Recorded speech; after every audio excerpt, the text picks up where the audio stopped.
नमस्कार। दोपहर समाचार में आपका स्वागत है।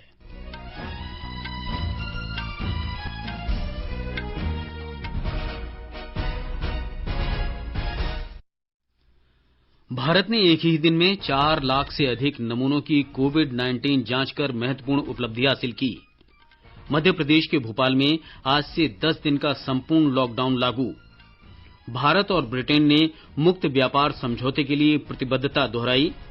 श्रीनगर के बाहरी इलाके में सुरक्षा बलों के साथ मुठभेड़ में 2 आतंकवादी मारे गए और बाढ़ प्रभावित असम और बिहार में राहत और बचाव कार्य जारी।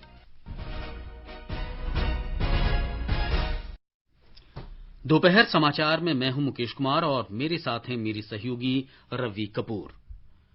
भारत ने एक ही दिन में कोरोना वायरस के 4 लाख से अधिक नमूनों की जांच कर रिकॉर्ड बनाया है।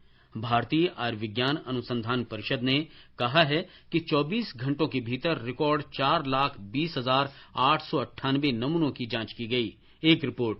सरकार ने कोरोना वायरस महामारी का पता लगाने और नियंत्रण के लिए टेस्ट, ट्रैक, ट्रीट की रणनीति अपनाई है। केंद्र सरकार ने सभी राज्यों और केंद्र शासित प्रदेशों को कोरोना वायरस संकट से निपटने के लिए सघन परीक्षण, पता लगाने और उपचार की रणनीति को तेज करने की सलाह दी है। परीक्षण में आत्मनिर्भरता हासिल करने के लिए सरकार ने कोविड-19 परीक्षण के लिए आवश्यक उपकरणों और सामग्रियों को विकसित करने के लिए स्वदेशी निर्माणकर्ताओं को प्रोत्साहन दिया है। इस साल जनवरी में भारत में कोविड-19 परीक्षण के लिए केवल एक प्रयोगशाला थी, जो कि पुणे के नेशनल इंस्टीट्यूट ऑफ वायरोलॉजी में स्थित थी। आज देश भर में 1300 से अधिक सरकारी और निजी प्रयोगशालाएं कोरोना वायरस के नमूनों का परीक्षण कर रही हैं। आईसीएमआर नई प्रयोगशालाओं, आरटीपीसीआर किटों, ट्रूनेट टेस्ट, सीवीनेट टेस्ट और रैपिड एंटीजन टेस्ट किटों को मंजूरी देकर अपनी परीक्षण क्षमताओं को लगातार बढ़ा रहा है। इसके अलावा भारत लाखों की तादाद में उच्च गुणवत्ता वाले स्वैब का भी उत्पादन कर रहा है, वो भी आयातित स्वैब की तुलना में बेहद सस्ते दामों पर। हालांकि इन विकास के बावजूद भारत जैसे बड़े देश में परीक्षण की पहुंच अभी भी एक बड़ी चुनौती बनी हुई है। इस चुनौती से निपटने के लिए स्वास्थ्य मंत्रालय और आईसीएमआर ने राज्यों और केंद्र शासित प्रदेशों को अतिरिक्त परीक्षण विधियों को शामिल करने के लिए कहा है, ताकि परीक्षण की उपलब्धता में सुधार हो सके। भूपेंद्र सिंह, आकाशवाणी समाचार, दिल्ली।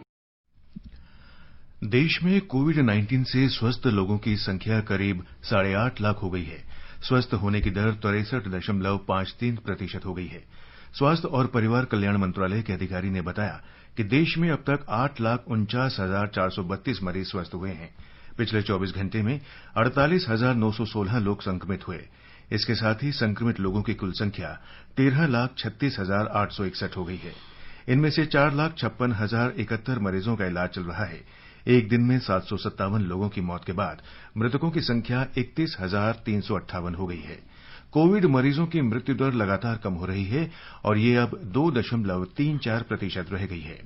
हमारे संवाददाता ने खबर दी है कि स्वस्थ होने की दर के लिहाज से 86.40% के साथ दिल्ली सबसे ऊपर है। इसके बाद लद्दाख, हरियाणा, तेलंगाना, असम और गुजरात का स्थान है, जहां स्वस्थ होने की दर 72% से अधिक है। केंद्र ने कोविड-19 के अत्यधिक संक्रमण वाले 9 राज्यों से कहा है कि कंटेनमेंट जोन में विशेष ध्यान देते हुए जांच के काम में तेजी लाएं।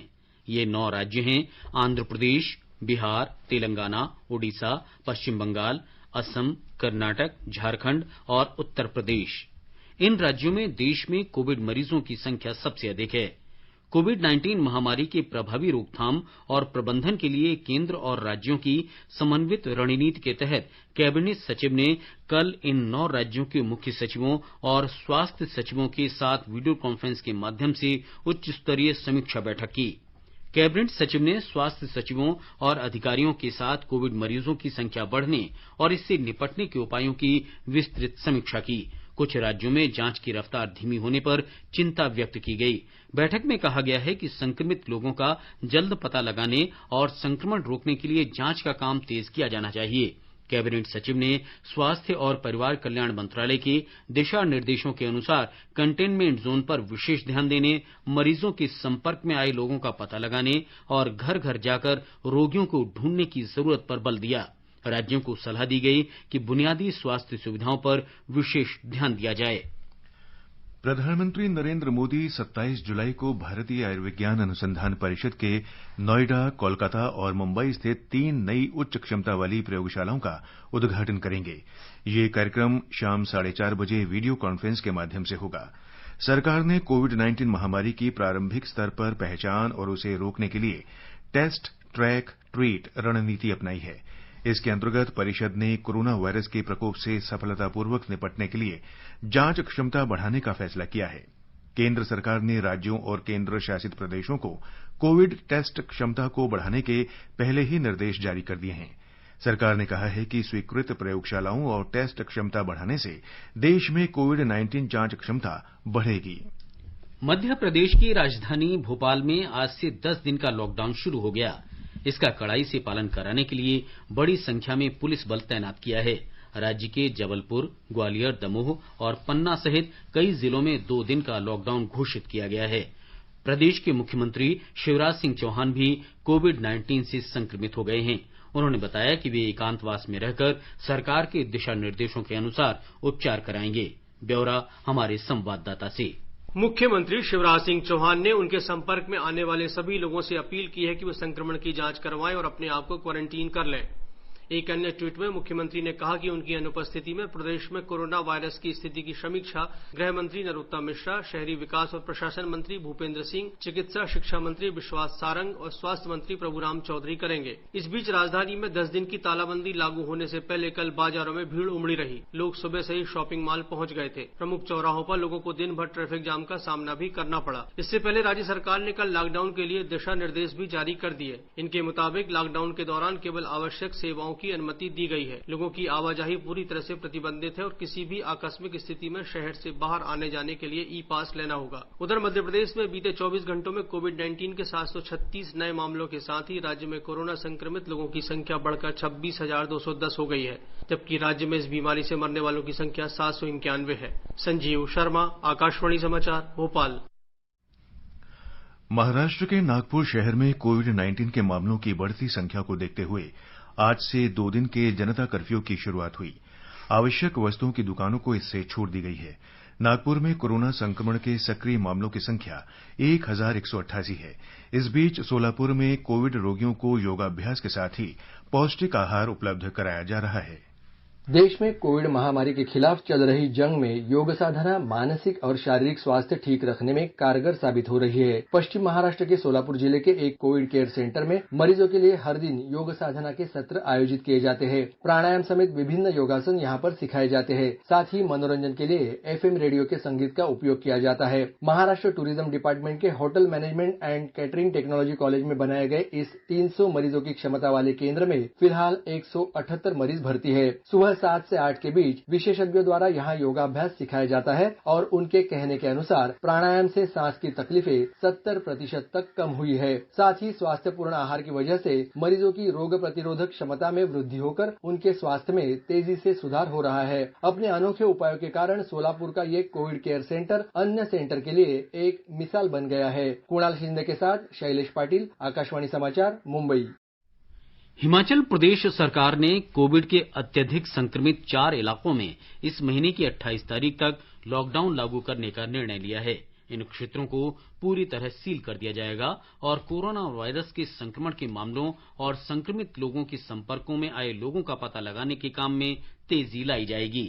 जिन क्षेत्रों में लॉकडाउन घोषित किया गया है वे हैं सिरमौर जिले का ददाऊ और नाहन का गोविंदगढ़ मोहल्ला, जहां पिछले कुछ दिनों में करीब 122 लोग कोविड पॉजिटिव पाए गए हैं। वहीं दूसरी ओर सोलन जिले के बद्दी, बरोटीवाला और नालागढ़ क्षेत्र में आज शाम 6 बजे से 28 तारीख तक लॉकडाउन रहेगा, जबकि मंडी जिले की लंबा थाज ग्राम पंचायत 2 दिनों के लिए पूर्ण रूप से सील रहेगी ताकि कॉन्टैक्ट ट्रेसिंग की जा सके। अनलॉक 2 के दौरान प्रोटोकॉल मानदंड के उल्लंघन के कारण ये सभी क्षेत्र कोविड के हॉटस्पॉट हुए हैं। इस बीच कोविड-19 के मामलों में तीव्र वृद्धि को देखते हुए राज्य सरकार ने बाहर से आने वाले मजदूरों के लिए 7 दिन का अनिवार्य संस्थागत क्वारंटाइन और कोविड टेस्टिंग करने का फैसला लिया है। संजीव सुंदरियाल, आकाशवाणी समाचार, शिमला। ये समाचार आकाशवाणी से प्रसारित किए जा रहे हैं। ताजा समाचार जानने के लिए आप हमारे Twitter handle @AIR News Hindi को फॉलो कर सकते हैं।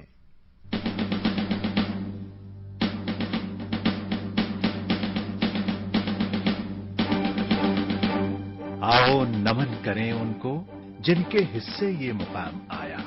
खुशनसीब है वो वीर जो देश के काम आया। कारगिल के वीरों को शत शत नमन। भारत हमको जान से प्यारा है, सबसे न्यारा गुलिस्तान हमारा है। ये आकाशवाणी है। नागालैंड में राजधानी कोहिमा में कोविड-19 के प्रसार को रोकने के लिए 7 दिन का पूर्ण लॉकडाउन आज से शुरू हुआ। 23 जुलाई को कोहिमा की आपातकालीन जिला टास्क फोर्स की बैठक के बाद ये फैसला लिया गया। लॉकडाउन 31 जुलाई तक लागू रहेगा। राज्य में कोरोना वायरस के कुल मामलों की संख्या 1239 है, जिनमें से 701 सक्रिय मामले हैं। संक्रमण से एक व्यक्ति की मौत भी हुई है। एनआर कांग्रेस के विधायक एनएसजे जयाबल के कोरोना पॉजिटिव पाए जाने के बाद पुद्दुचेरी विधानसभा का हॉल बंद कर दिया गया है। जयाबल को मनाकुला विनयनगर मेडिकल कॉलेज में भर्ती कराया गया है। पुद्दुचेरी में किसी विधायक के कोरोना पॉजिटिव होने का ये पहला मामला है। मिजोरम में कोरोना संक्रमण के कल 29 नए मामलों का पता चला, जिनमें से 28 सीमा सुरक्षा बल के और एक थल सेना का जवान था। इन्हें मिलाकर राज्य में अब तक कुल संक्रमित व्यक्तियों की संख्या 361 हो गई है, जिनमें से 178 सक्रिय मामले हैं। सक्रिय मामलों में से 141 थल सेना, अर्धसैनिक बलों और राष्ट्रीय आपदा मोचन बल के कर्मचारी हैं। राज्य में अब तक 183 व्यक्ति उपचार के बाद ठीक हो चुके हैं। राज्य में कोरोना से स्वस्थ होने की दर 50% से अधिक है। त्रिपुरा में कल कोविड-19 के 106 नए मामले मिलने से राज्य में संक्रमित लोगों की कुल संख्या 3777 हो गई। अब तक 11 लोगों की इस संक्रमण से मौत हुई है। राज्य में इस समय सक्रिय मामलों की संख्या 1617 है और 2131 मरीज ठीक हो चुके हैं। दिल्ली के मुख्यमंत्री अरविंद केजरीवाल और स्वास्थ्य मंत्री सत्येंद्र जैन ने राजधानी के बुराड़ी इलाके में स्थित सरकारी अस्पताल का वीडियो कॉन्फ्रेंसिंग के जरिए उद्घाटन किया। इस अस्पताल में कोविड मरीजों के लिए 450 बिस्तरों की व्यवस्था है। इस अवसर पर मुख्यमंत्री ने कहा कि इनकी मदद से राजधानी में कोविड मरीजों के लिए बिस्तरों की संख्या में वृद्धि हुई है। उन्होंने कहा कि केंद्र, दिल्ली सरकार और दिल्ली निवासियों के संयुक्त प्रयासों से राजधानी में कोविड के मामलों और उससे होने वाली मौतों में कमी आई है। स्वास्थ्य कर्मियों को बधाई देते हुए मुख्यमंत्री ने कहा कि कोविड से स्वस्थ होने की दर में लगातार वृद्धि कोरोना से संघर्ष में लगे सभी लोगों की प्रतिबद्धता का परिणाम है। कर्नाटक में कोविड-19 संक्रमण से मृत एक व्यक्ति का सम्मानपूर्वक अंतिम संस्कार कर एक उदाहरण पेश किया गया है। चामराजनगर के अपर उपायुक्त सीएल आनंद ने स्वयं सेवियों के साथ इस अंतिम संस्कार में हिस्सा लिया। गुजरात में आणंद जिले के राष्ट्रीय डेयरी विकास बोर्ड में भारत की पहली शहद जांच प्रयोगशाला स्थापित की गई है।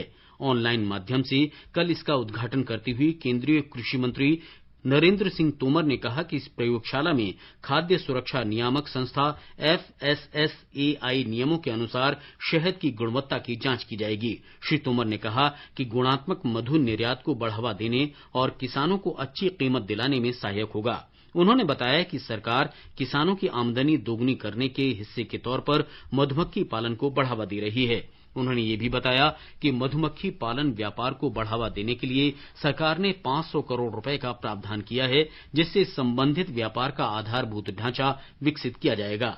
उन्होंने ये भी बताया कि ये राशि कोविड-19 लॉकडाउन से प्रभावित लोगों के लिए 20 लाख करोड़ रुपए के आर्थिक पैकेज का एक हिस्सा है।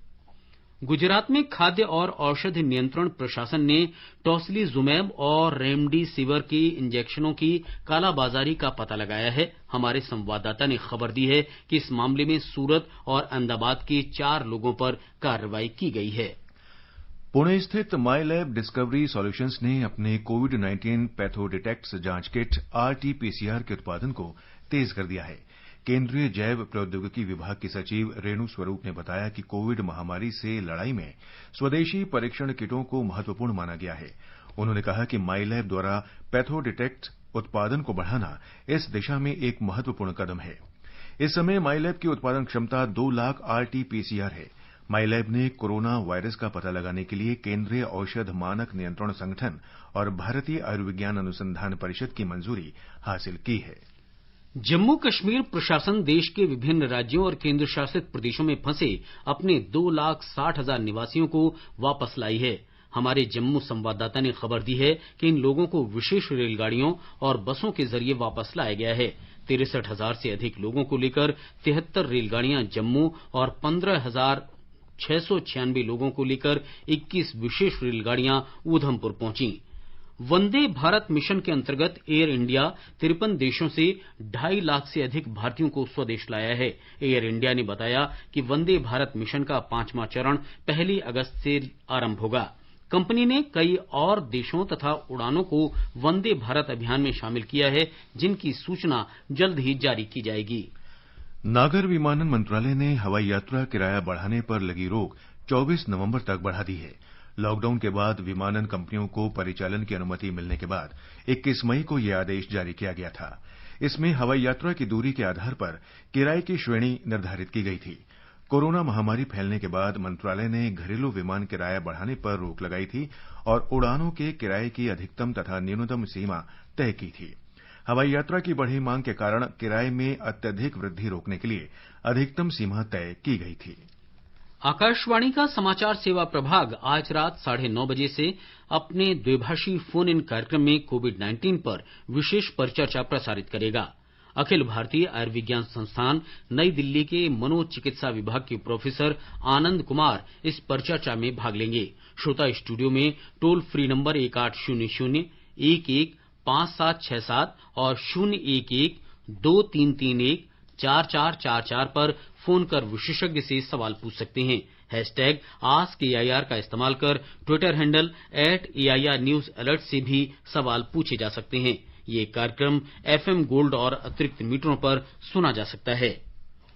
आकाशवाणी का समाचार सेवा प्रभाग विशेषज्ञों की राय श्रृंखला में कोविड-19 महामारी के बारे में वरिष्ठ चिकित्सा विशेषज्ञों की सलाह प्रसारित करता है। अखिल भारतीय आयुर्विज्ञान संस्थान एम्स के निदेशक डॉक्टर रणदीप गुलेरिया ने आकाशवाणी से बातचीत में लोगों को सलाह दी कि कोविड-19 की रोकथाम के लिए एक दूसरे से दूरी बनाए रखें और स्वच्छता का कड़ाई से पालन करें। Regular hand washing should be done. So those who in an area where there is coronavirus infection should wash their hands regularly. You should avoid going to crowded places because if someone in the crowd is coughing and has the infection, he can spread to others in the crowded places. And if any member in your family has fever, cough, cold, he should stay at home and avoid going out so that he doesn't spread the infection to other people in the community. AIIMS के ही doctor Rakesh Garg ने बताया कि कोविड-19 का संक्रमण उन लोगों से हो सकता है जिन्होंने किसी स्थान की यात्रा की हो या जो संक्रमित व्यक्ति के संपर्क में आए हों। सबसे ज्यादा मायने वाली चीज ये रखती है कि हम कोविड-19 की सस्पिशन उस पर ज्यादा डिपेंड करेंगे अगर उसकी कुछ ऐसी जगह से ट्रेवल की हिस्ट्री है जहां पर पॉजिटिव केसेस थे, एंडेमिक एरिया था, या फिर उनका ऐसे कांटेक्ट हुआ है किसी पेशेंट से जो ऑलरेडी पॉजिटिव था, ये सस्पेक्ट था, या फिर ऐसे पेशेंट की जो देखभाल कर रहा है जो कि पॉजिटिव है, ये सस्पेक्ट है। तो अगर ये हिस्ट्री पॉजिटिव है और साथ में सिम्टम्स भी हैं तो उसमें चांसेस कोविड-19 के होने के रहते हैं। उत्तराखंड सरकार ने राज्य से बाहर के श्रद्धालुओं को कुछ शर्तों के साथ चारधाम यात्रा की अनुमति दे दी है। इन चार धामों में केदारनाथ, बद्रीनाथ, यमुनोत्री और गंगोत्री शामिल हैं। देवस्थानम बोर्ड के मुख्य कार्यकारी अधिकारी रविनाथ रमन ने कहा है कि सभी श्रद्धालुओं को राज्य में प्रवेश करने के 72 घंटे के अंदर कोविड मुक्त होने की रिपोर्ट अनिवार्य रूप से दिखानी होगी। ऐसा न करने पर उन्हें 14 दिन तक क्वारंटाइन रखा जाएगा। आगे बढ़ने से पहले मुख्य समाचारों पर एक नजर।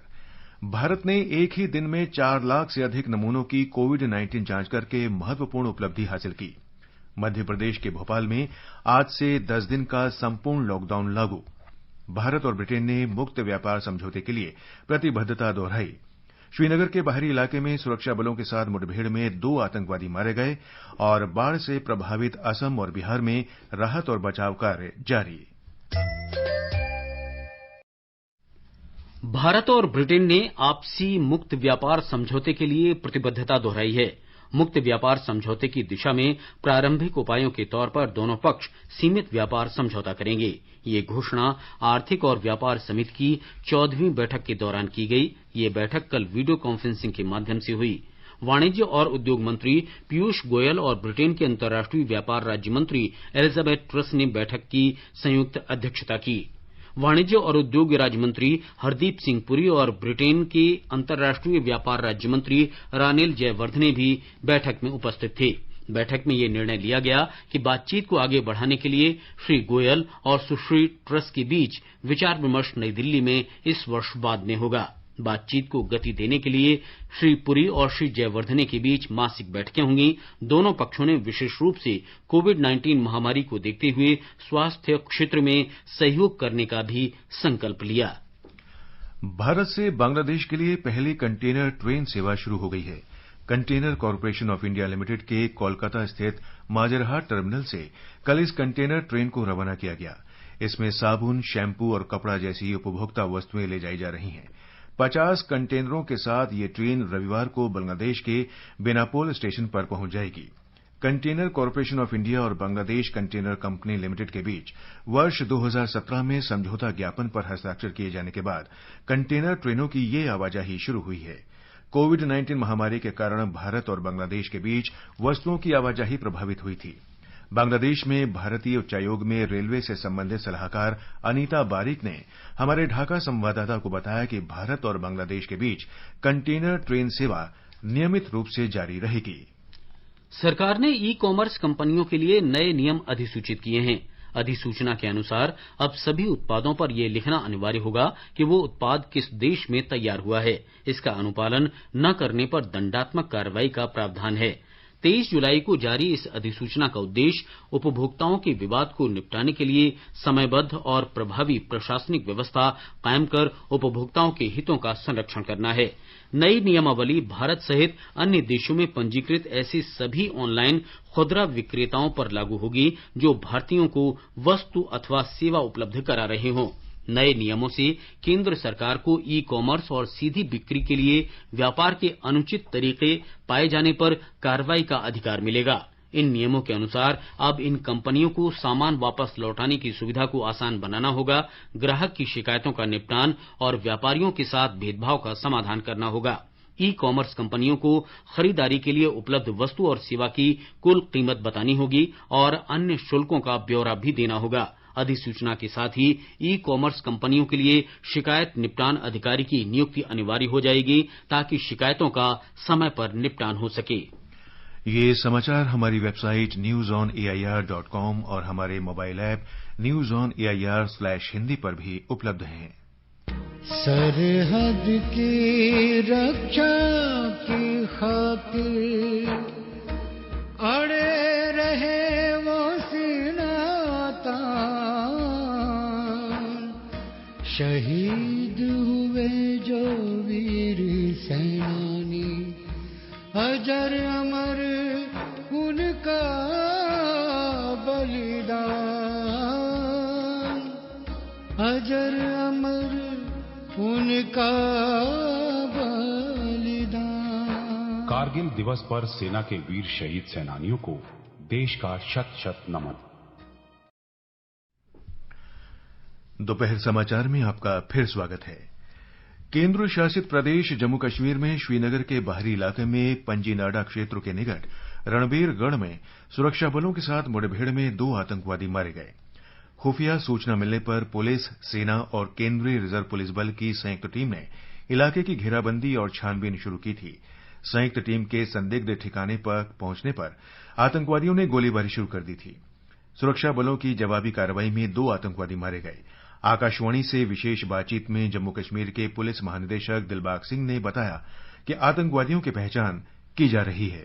ये एनकाउंटर आज अर्ली मॉर्निंग शुरू हुआ था, अभी खत्म हो चुका है। इसमें 2 आतंकवादी मारे गए हैं। दोनों की पहचान अभी की जा रही है और जो ऑपरेशन अभी वाइंड अप कर लिया गया है। ये खास इत्तला थी कि किसी जगह पे आतंकी छुपे हुए हैं, उसकी बुनियाद पर ही वहां पर कोऑर्डिनेट सर्च ऑपरेशन लॉन्च किया गया था, पुलिस और आर्मी सीआरपी मिलकर के। सुबह एनकाउंटर शुरू हुआ था जो कुछ घंटे चलता रहा। उसके बाद तलाशी अभियान हुआ पूरे इलाके का, जिसके अंदर 2 डेड बॉडी टेररिस्ट की अभी तक मिल गई है और उनकी पहचान करने का सिलसिला इस वक्त जारी है। गुजरात के आतंकरोधी दस्ते ने कल 3 नक्सलियों को गिरफ्तार किया।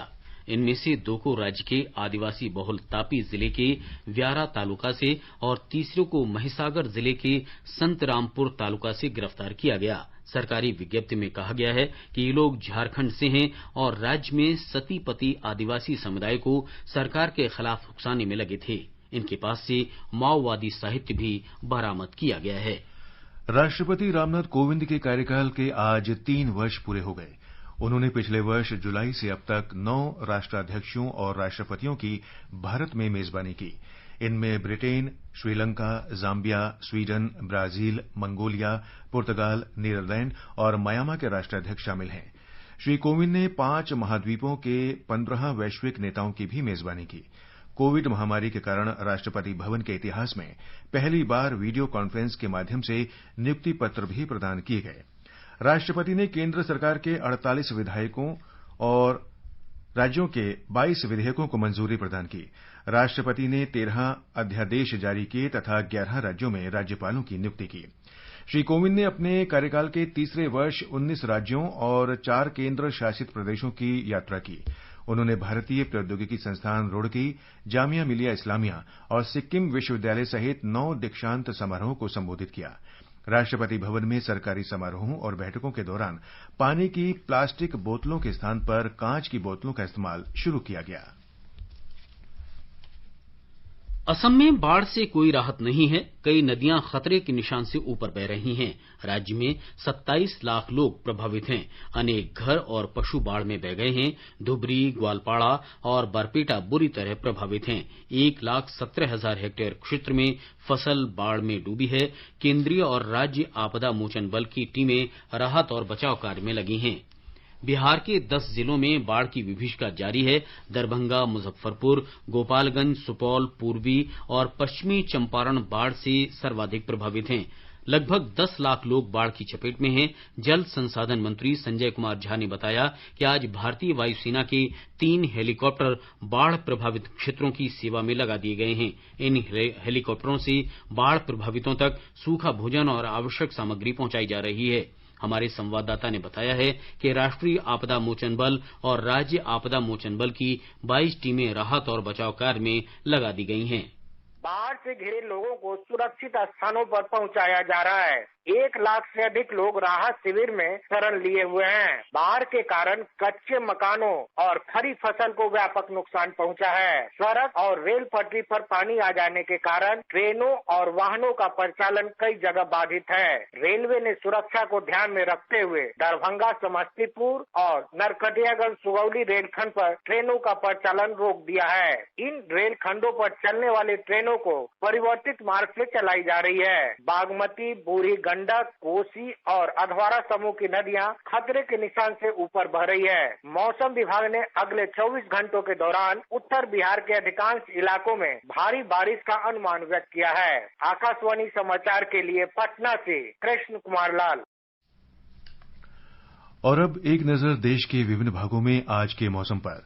राष्ट्रीय राजधानी दिल्ली में गरज के साथ वर्षा का अनुमान व्यक्त किया गया है।